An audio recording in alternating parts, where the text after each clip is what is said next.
So Kalari means school. Literally, it means school. A martial Kalari is called Payattu Kalari. So you go to a Kalari to learn Payat. So traditionally, in northern part of Kerala, the martial arts were known as Payat, and there were various regional styles and different lineages under each style. There are other martial art styles practiced in Kerala like Adimura, Adidada, Chine Adi, Kalam Chautu, Parattal, like a lot of regional or family styles, which are all now called Kalaripayattu. But Payat is completely different. It has a different uh, it has different stances, concepts, power generation. The curriculum has a completely different structure compared to the other local styles. But now, Kalaripayattu can include any kind of martial art within the state of Kerala. So, yeah, it can be Payattu, it can be Adimura or any other styles, but nowadays people call it Kalaripayattu as an umbrella term. Uh, and because the term is like long and many people find it like non-Malayali speakers find the term Kalaripayattu a bit hard, they call it Kalari. But Kalari is not martial art. Kalari means school. So you go to a Kalari to learn Payat, you go to another Kalari to learn Adimura. But even in Kerala, the new generation, they prefer the term Kalari instead of Payat. So I consider myself more like a nerd. I loved all martial arts from my school days. So I try to find different teachers in different styles. My foundation, style was northern style Kalari, which is Payat. So then I also learned Adimura, some other forms of regional styles. But I focused on northern style initially, but then I tried to explore other styles and other martial arts from other countries. The style called Payat, or the martial arts system called Payat, it is mostly a battlefield style of martial art. Uh, it gives importance to weapons, and especially like sword and shield, spear, those kind of things. Even the empty hand training is more focused as a foundation for weapons training, and it has like low stances. It gives importance to jumps and flexibility kind of movements. But the other regional styles, they are like more self-defense styles, focusing on empty hand fighting, and the weapons in those systems are like mainly different type of stuff. Um, so. So I suppose what we usually see when we think of Kalaripayattu in the Okay. West, we're probably thinking of the northern style. Yes. So because Northern style is like very popular, internationally, which represent Kalaripayattu, a lot of Southern schools actually started to copy some of the moves from Northern style, and in weapons, and even in like their salutations and all those things, which are like more looks similar to yoga and looks very dance-like, more attractive to demonstrate. Uh, there is a trend of people mixing different styles. Uh, I mean, I can differentiate. Okay, this person is primarily a southern school practitioner who is trying to do northern style, or a northern style practitioner trying to do a southern style. But for people who are not familiar with or practitioners of Kalari, it's very hard to uh, differentiate different styles, and whether it's some particular stylist is trying to imitate a different style. So when I look at like the northern style, it has concept called Vadivu. Vadivu can be translated as a shape or a structure, and it's very similar to many other high-level martial arts where they give importance to certain structure or shape to generate the uh, more efficient power generation or more stable stances, or overall like having a good structure against incoming force and all. So in today we call them like ashtavadu, or 8 shapes. So these are known by different animal names: elephant shape, lion shape, snake.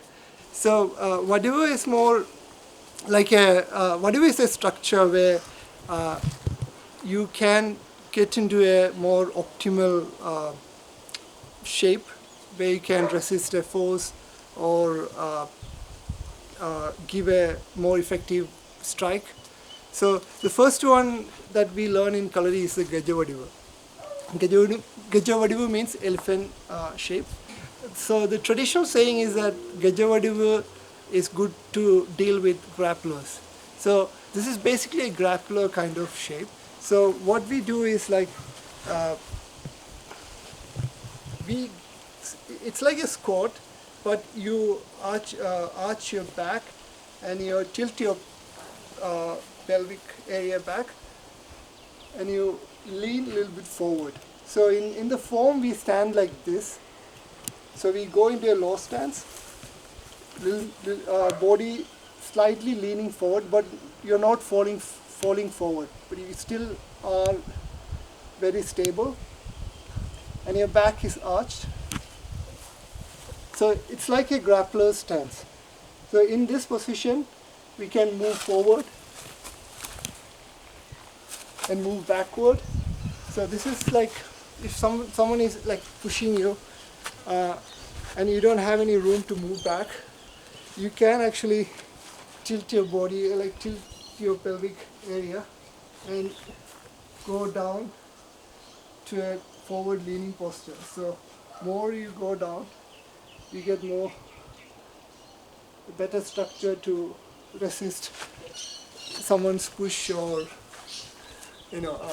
when I teach students, I ask them to push in this position when I'm like straight, and they apply force slowly. So I don't have much structure to resist something. So what I do, like gently push me, like increase the thing.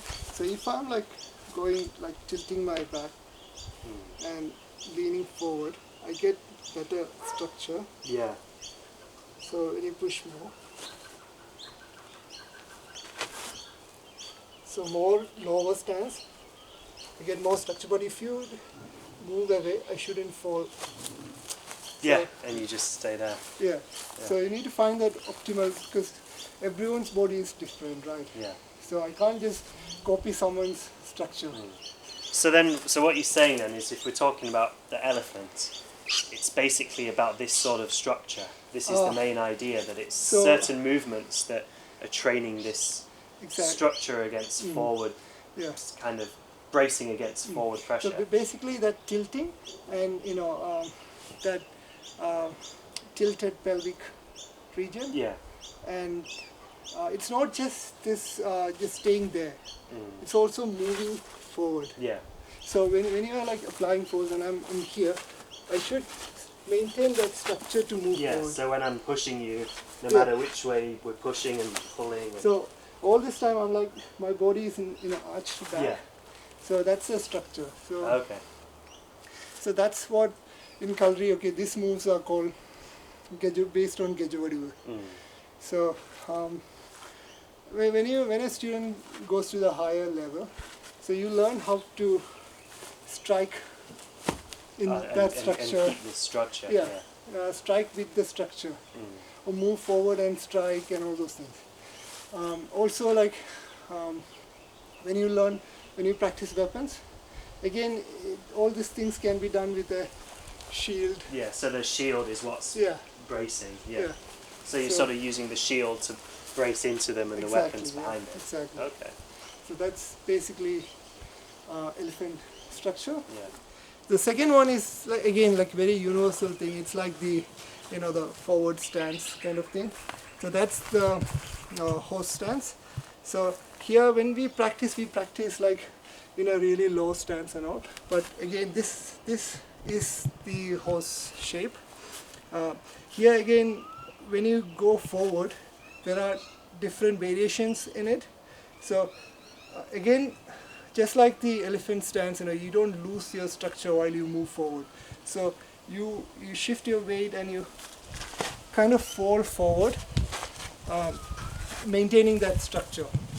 So there are different variations, like we have this kind of move. So these are like, again, comes under that horse ashwa whatever, or horse shape. Yeah, the horse stance, the other thing is that, like when you are moving forward, if I'm like coming up and stepping forward, I lose my balance in that transition thing, right? If you're applying force and I'm like, then that that, moment right? that you step up. Yeah, so the horse shape is more like, you're here and you maintain that structure and you're moving forward. Okay. So it's more about driving. Driving, so that's the energy, like, and again, in northern Kalari, the focus is on weapons training, right?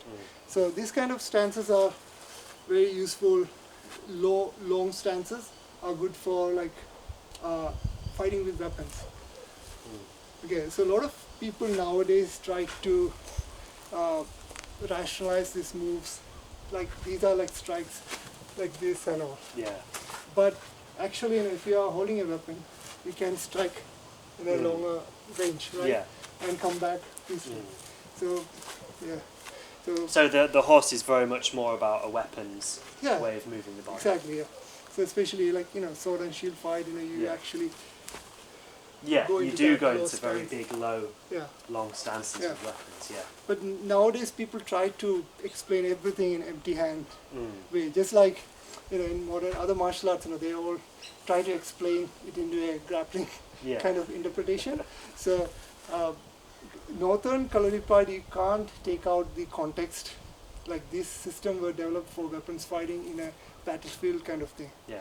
So you go into low stance, so that if you have a shield and you're moving forward, you're covering against projectile weapons. Yeah.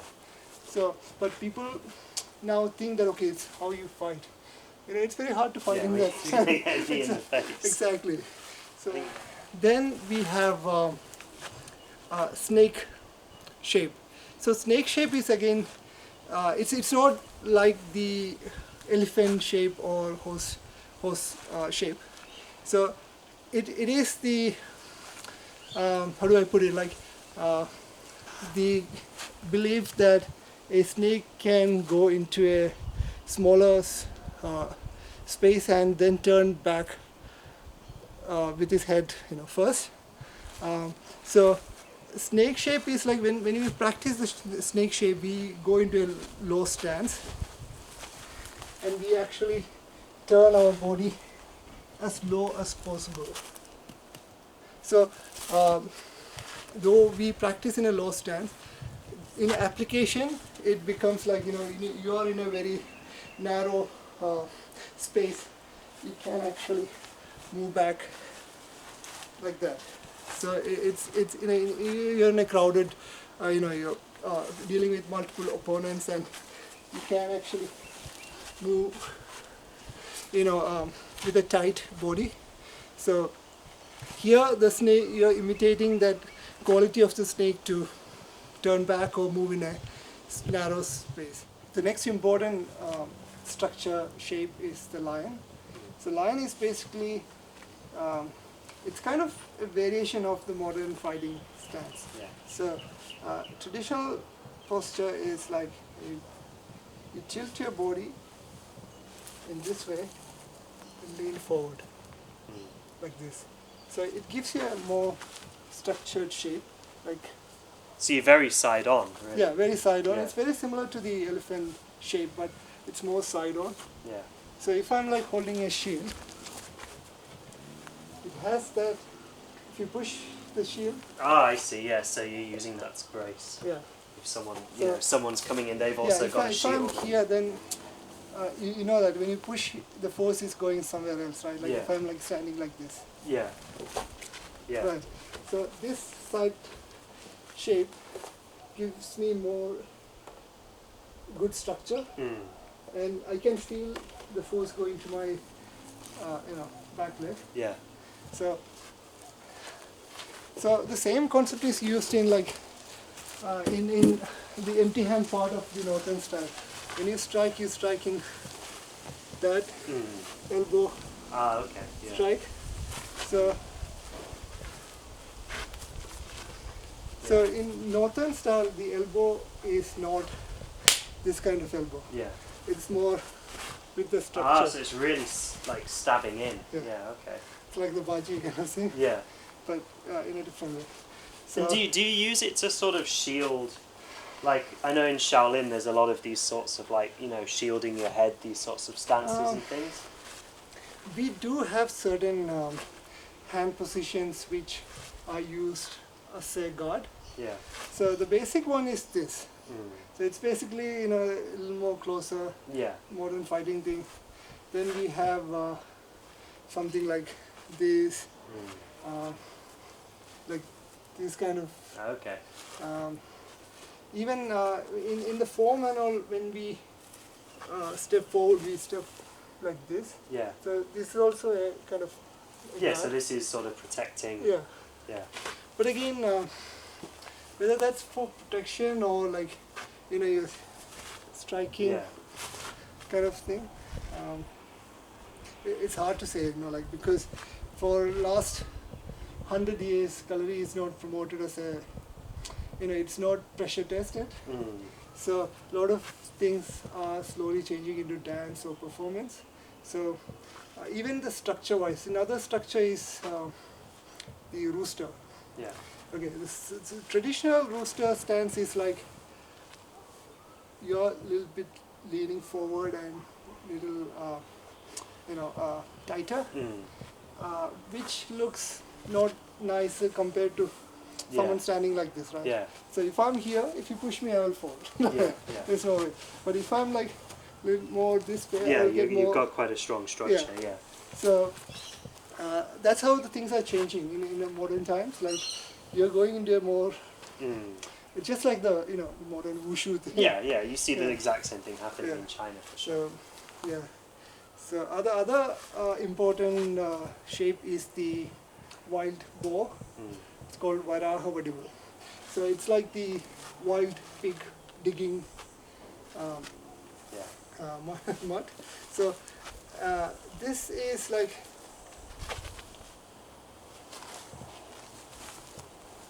that kind of move. Yeah. So sort of burrowing in. Yeah. So Yeah. a lot of people actually, when they demonstrate shapes, they stand in this position. Yeah. But more than that pose, it's more this kind of It's move. more about the transition. Exactly. Ah, okay, this sort of thing. Yeah. Yeah. So yeah. it actually, Yeah. you're pushing. Yeah. So Okay. you're striking the pressure points Yeah. or pain points. Okay. Yeah, I've got it. And in takedowns and all, you do the same structure, like Yeah. the lion structure. Yeah. But it's very universal, in other martial arts they don't call it Yeah. that, but if you are like in this position, Yeah. it's actually, see, I mean, from where you're standing, if you're in right sport, Yeah. that gives you a little more, Yeah. Yeah. Yeah. Yeah. you know what I mean? But Yeah. that's very universal again, right? Like Yeah. all martial arts have that. Yeah. But when you're learning these animal postures, you are into these stances. Yeah. So when you learn the forms, you don't explain that is the function. Yeah. But when you do actual applications, that's when this comes into use. Yeah.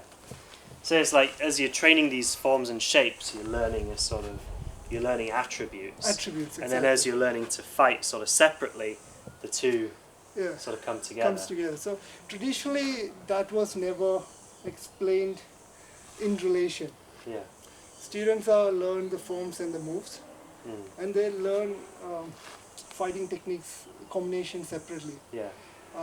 But if you're smart, you can actually link both. Yeah. But there was no need in the earlier time. Now people have to explain, why are you learning these moves? Yeah. So, times have changed. So a lot of people actually explain, okay, this is why, this is how this becomes useful. Yeah. So all this whatever shapes and basic stepping are taught through Payattu. Payattu are like body forms. Yeah. It's very similar to the modern, kata or taulu kind of movements, but generally most of the school, the number of forms range from 12 to 24. So but it's not like it's not like a very long set, choreographed set. It's more like repetition. No, of it. it is a continuous Oh, form. okay. So I'll show.